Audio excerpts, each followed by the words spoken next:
Shalom saudara-saudara yang bersukacita di dalam pengharapan akan kerajaan sorga. Salam penuh kasih dan kiranya Allah sumber pertolongan kita senantiasa memberkati kita dengan kelimpahan dalam hikmat dan pengertian. Saudaraku, mari kita berdoa sebelum memulai saat teduh malam hari ini. Bapa kami yang ada di sorga, puji syukur atas segala kasih karunia dan kebaikan-Mu yang kami rasakan di sepanjang hari ini.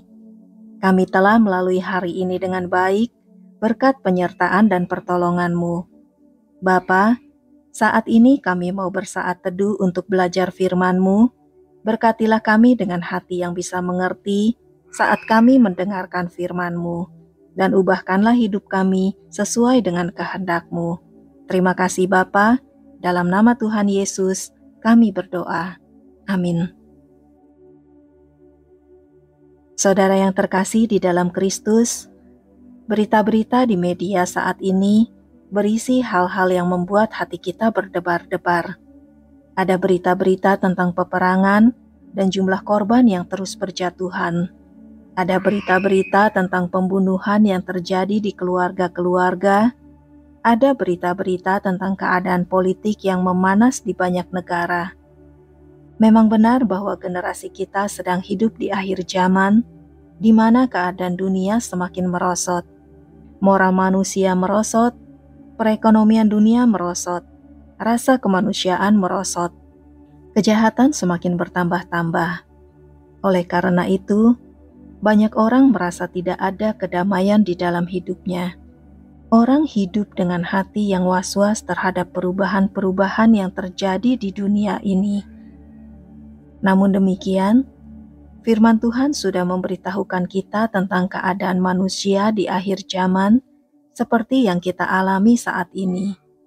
Peperangan, bencana alam, hati manusia yang semakin jahat, semuanya sudah tertulis dalam Alkitab. Sebagai orang-orang yang percaya kepada Kristus, kita harus memiliki damai sejahtera Tuhan di dalam hati kita. Yohanes 14 ayat 27 tertulis demikian, "Damai sejahtera kutinggalkan bagimu, damai sejahteraku kuberikan kepadamu, dan apa yang kuberikan tidak seperti yang diberikan oleh dunia kepadamu. Janganlah gelisah dan gentar hatimu." Tuhan mengetahui bahwa manusia mudah merasa gelisah dan gentar atas perubahan-perubahan yang terjadi di dunia sekitarnya, terutama orang-orang yang hidup di akhir zaman. Oleh karena itu, Tuhan memberitahukan kita bahwa Ia telah memberikan damai sejahteranya bagi kita, sehingga kita tidak perlu merasa gelisah dan gentar atas apapun yang terjadi di dunia ini. Damai sejahtera merupakan buah roh yang ketiga yang dilambangkan dengan minyak narwastu. Narwastu sendiri adalah minyak urapan yang sangat mahal. Minyak itu hanya bisa diperoleh dari satu tempat di dunia, yaitu di pegunungan Himalaya di India. Mengingat bahwa di zaman dahulu belum ada pesawat terbang, maka untuk membawa minyak itu sangatlah sulit. Ditambah lagi, minyak narwastu harus disimpan dalam kotak pualam putih untuk mengawetkannya. Itulah sebabnya harga minyak narwastu sangat mahal. Damai sejahtera yang sejati hanya bisa kita miliki apabila kita telah menerima Kristus sebagai Tuhan dan Juru Selamat kita. Sebab, salah satu gelar Tuhan Yesus adalah Raja Damai, seperti yang tertulis dalam Yesaya 9 ayat 5. Sebab seorang anak telah lahir untuk kita, seorang putra telah diberikan untuk kita. Lambang pemerintahan ada di atas bahunya, dan namanya disebutkan orang, Penasihat ajaib, Allah yang perkasa, Bapa yang kekal, Raja Damai. Dunia bisa menawarkan kedamaian melalui latihan fisik tertentu, mendisiplinkan pikiran, atau mendengar musik tertentu. Namun kedamaian yang sejati hanya bisa kita temukan di dalam Kristus.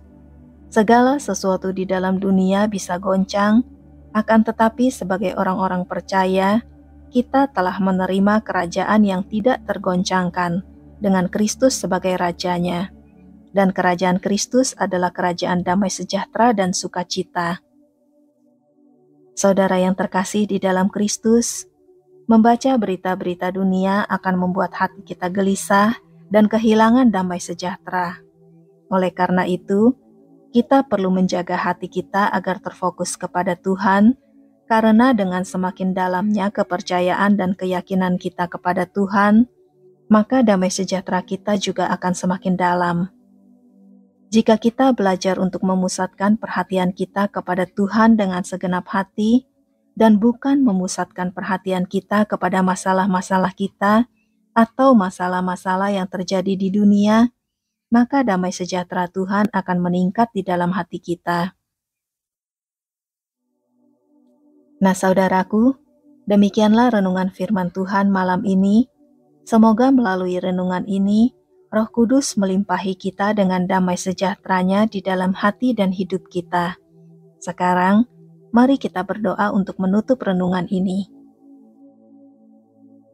Bapa Sorgawi, kami mengucap syukur buat berkat firman-Mu yang baru saja kami terima. Apapun yang terjadi di dunia ini, kami percaya Engkau selalu menyertai kami dan memberikan damai sejahtera-Mu di dalam hati dan hidup kami. Engkau tidak pernah meninggalkan kami dan selalu memelihara hidup kami.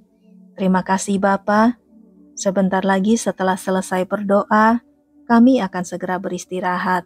Kami memohon perlindungan-Mu yang sempurna memagari kami di sepanjang malam saat kami tidur, dan berikanlah kesehatan bagi setiap bagian tubuh kami. Saat kami bangun besok pagi, berkatilah kami dengan kekuatan yang diperbaharui.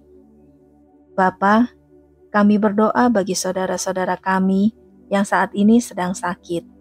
Kami berdoa di dalam nama Tuhan Yesus Kristus, terjadi mukjizat kesembuhan dan pemulihan bagi setiap orang yang sakit. Kami juga berdoa bagi saudara-saudara kami yang sedang mengalami pergumulan berat di dalam hidup mereka. Kiranya Engkau menolong dan membukakan jalan keluar. Terima kasih Bapa. Malam ini kami juga berdoa bagi kesejahteraan bangsa Indonesia. Kami berdoa agar damai sejahtera-Mu memenuhi Indonesia. Berkatilah negeri kami dengan iklim dan cuaca yang baik, serta keamanan di seluruh penjuru negeri. Berkatilah para pemimpin negara ini dengan hikmat dan rasa takut akan Engkau, sehingga mereka menjalankan tanggung jawab mereka dengan baik. Terima kasih Bapa. Dalam nama Tuhan Yesus Kristus, kami berdoa dan mengucap syukur. Amin.